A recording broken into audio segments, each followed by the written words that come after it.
우리에게 거룩한 습관을 주신 하나님, 오늘도 주님을 찬양하고 주님의 말씀을 들으며 하루를 시작하게 하시니 감사합니다. 우리가 나쁜 습관 속에 있을 때 우리는 사망의 길을 걸었지만 주님이 선물로 주신 신앙의 습관으로 구원의 삶을 누리고 있습니다. 오늘도 주님 한 분만으로 만족한 삶을 누리게 하옵소서. 예수님의 이름으로 기도하옵나이다. 아멘.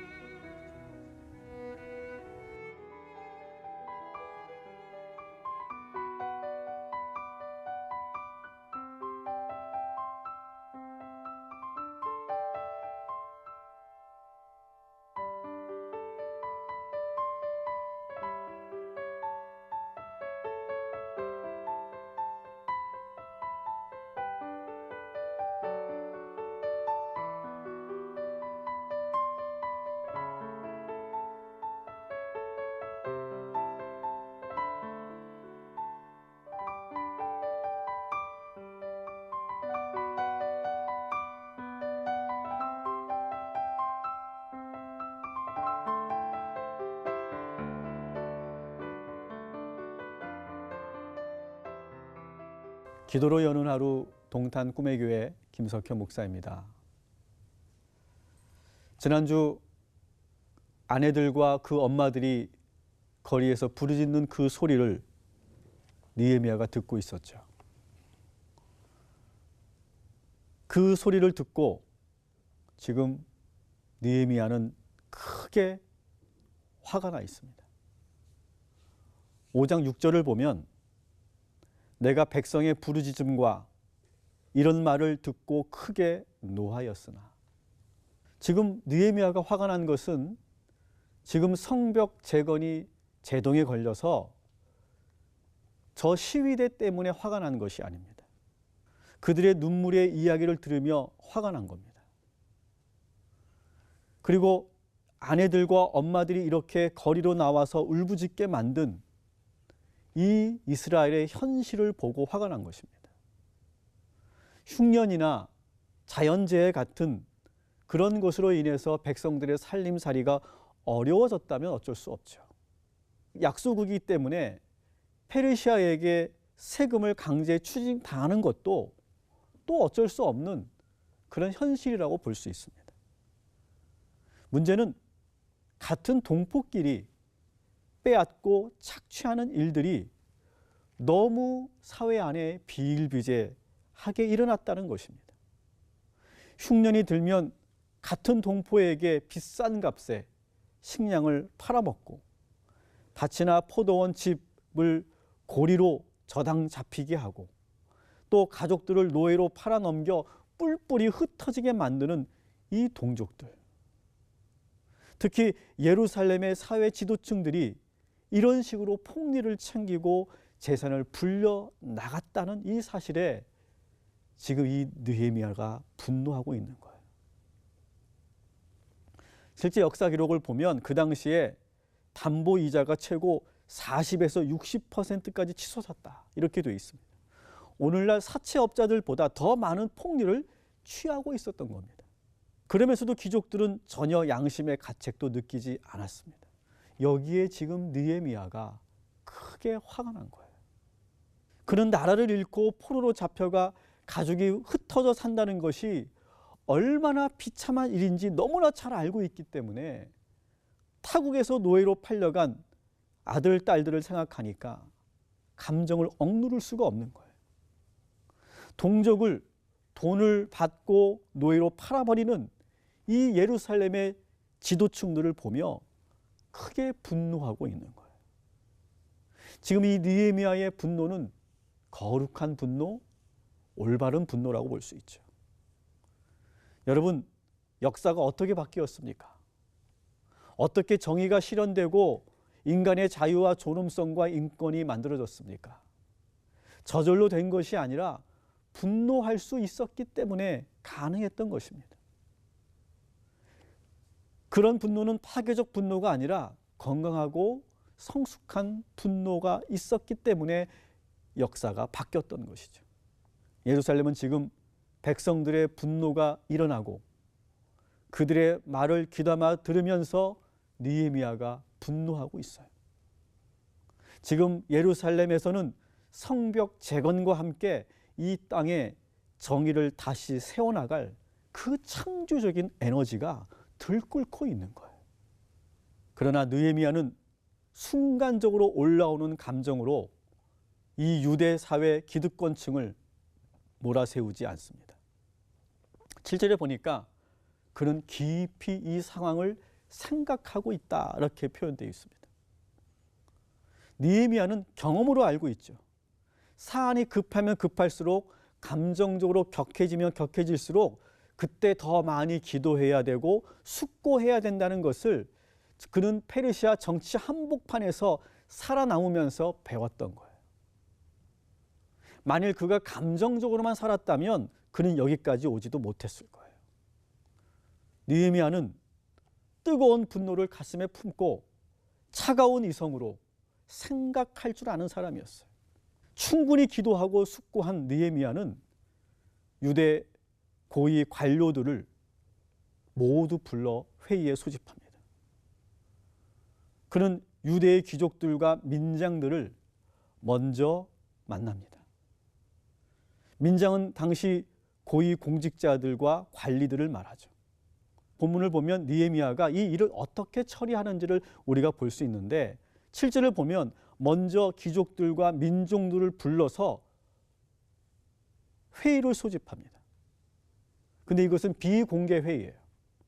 모든 백성들이 볼 수 없는 비공개 회의에서 그는 아주 직접적으로 이 귀족들과 민장들을 꾸짖습니다. 만일 그가 백성들 앞에서 꾸짖었다면 그건 적절치 않았을 거예요. 그가 분명히 잘못했지만 백성들이 보는 앞에서 저들의 명예와 권위를 실추시킨다면 아마 더 큰 그런 저항이 있을 수 있기 때문에 느헤미야는 비공개 회의를 통해서 그 유대 귀족들과 민장들에게 아주 통렬한 비판을 합니다. 어떻게 동족끼리 높은 이자를 받고 돈과 식량을 그렇게 빌려줄 수 있느냐? 어떻게 동족끼리 그 어린 아들, 딸들을 노예로 팔아넘길 수가 있느냐? 추상 같은 그 느헤미야의 그 소리에 유대 귀족들과 민장들은 아무 말도 하지 못해요. 그러고 나서 모든 백성들을 이제 다시 소집합니다. 그리고 대집회를 엽니다. 대집회에서 이제 모든 백성들이 보고 있고 듣는 그 자리에서 그는 선포합니다. 먼저 지금 노예로 팔려간 그 우리의 동족들을 다시 우리 고국으로 돌아오게 하자. 지금 이스라엘 사회의 가장 큰 문제는 뭐냐면 사람을 사람으로 보지 않는다는 거예요. 유대 귀족들은 언제부턴가 백성들의 아들, 딸들을 노예로 보고 그리고 내 자신을 불릴 수 있는 어떤 가치로 봤다는 거죠. 근데 느헤미야는 다시 그들을 다 고국으로 돌아올 수 있도록 하자고 강하게 지금 제안하고 있어요. 그러면서 두 번째로 우리의 행동이 하나님의 이름을 망령되게 만들지 말자. 9절에 보니까 이렇게 되어 있습니다. 내가 또 이르기를 너희의 소행이 좋지 못하도다. 우리의 대적 이방 사람의 비방을 생각하고 우리 하나님을 경외하는 가운데 행할 것이 아니냐. 이 말은 무슨 말이냐면 이스라엘 귀족들이 자기 동포를 노예로 팔아넘기는 모습을 보고 이방 사람들이 하나님을 조롱한다는 거예요. 저게 무슨 하나님의 백성이냐. 자기 동족도 노예로 팔아버리는 저런 백성들이 무슨 하나님의 백성이라고 말할 수 있고 저들이 믿는 하나님이 과연 어떤 하나님이냐 이렇게 말한다는 거예요. 느헤미야는 지금 대안을 제시합니다. 더 이상 이자를 받는 행위를 중단하자. 그리고 지금까지 저당 잡은 부동산은 다 돌려주고 물건으로 받은 것은 100분의 1을 돌려주자. 이렇게 제안을 합니다. 다행스러운 것은 유대 귀족들과 민장들은 느헤미야의 제안을 받아들입니다. 그들이 느헤미야의 말에 저항할 수 없는 이유는 느헤미야는 이미 그렇게 실천하고 있기 때문에 그래요. 그는 유대에 와서 총독으로서 사례를 전혀 받고 있지 않아요. 14절에 보면, 또 15절에 보면 총독으로서 그는 이전과 같이 과도한 세금을 부과하지 않습니다. 그리고 그는 자신의 권력으로 부를 축적하지 않아요. 16절 제가 읽어드릴게요. 도리어 이 성벽 공사에 힘을 다하며 땅을 사지 아니하였고 이 모든 종자들도 모여서 일을 하였으며. 이 총독은 도시개발의 모든 정책과 계획을 다 알고 있습니다. 그렇기 때문에 어디에 땅이 좋고 어디가 개발될 것이라는 것을 잘 알 수 있기 때문에 땅을 사서 투기할 수도 있었어요. 그러나 그런 것을 하지 않았다는 거예요. 17절에 보면 그는 판공비나 공적 자금을 함부로 사용하지 않습니다. 그가 거느리고 있는 식소들과 부하들이 약 한 150명 정도 되는 상당히 많은 인원수였음에도 불구하고 오히려 그들을 먹이고 또 그들을 이끌어가는 그 조직을 이끌어가는데 전혀 공적 자금을, 판공비를 사용하지 않습니다. 자기를 만나러 오는 사람들이 너무 많아서 그들을 대접하는데 매일 엄청난 양의 음식을 장만했어야 하는데도 이런 비용을 영수 처리하지 않았다라고 하는 거예요. 그는 조국으로 돌아와서 그동안 페르시아에서 모은 모든 재산을 다 쓰면서, 다 소비하면서 그는 총독일을 감당하고 성벽 재건을 하고 있는 겁니다. 마지막 절에서 이렇게 말합니다. 19절에 내 하나님이여 내가 이 백성을 위하여 행한 모든 일을 기억하사 내게 은혜를 베푸시옵소서. 그도 이 모든 것이 부담이 안 되는 것은 아닙니다. 그러나 모든 것을 하나님께 맡기는 거예요. 지금까지도 자신이 해서 성공한 것이 아니라 하나님의 은혜로 된 것임을 알고 있기 때문에 하나님의 은혜를 구하는 것입니다. 이런 느헤미야 앞에서 그 어떤 기적도 저항할 수 없었죠. 그들도 지금 좋은 리더를 보면서 좋은 리더가 될 수 있게 되는 거예요. 여러분의 삶의 자리에서 우리 모두가 지금 오늘 이 말씀처럼 느헤미야처럼 느헤미야가 되어주시기를 주님의 이름으로 부탁을 드립니다. 주신 말씀 우리 기억하며 다 같이 기도하겠습니다.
지금도 우리 사회 곳곳에 눈물로 부르짖는 이들이 있습니다.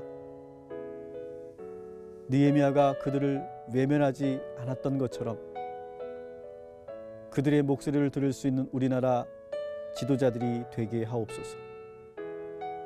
오늘도 가슴은 뜨겁고 머리는 냉철하게 하셔서 사랑과 열정으로 모든 이들을 대하게 하시고 주님이 주신 이성으로 잘 판단하게 하옵소서. 지혜의 근본이신 예수님의 이름으로 기도하옵나이다. 아멘.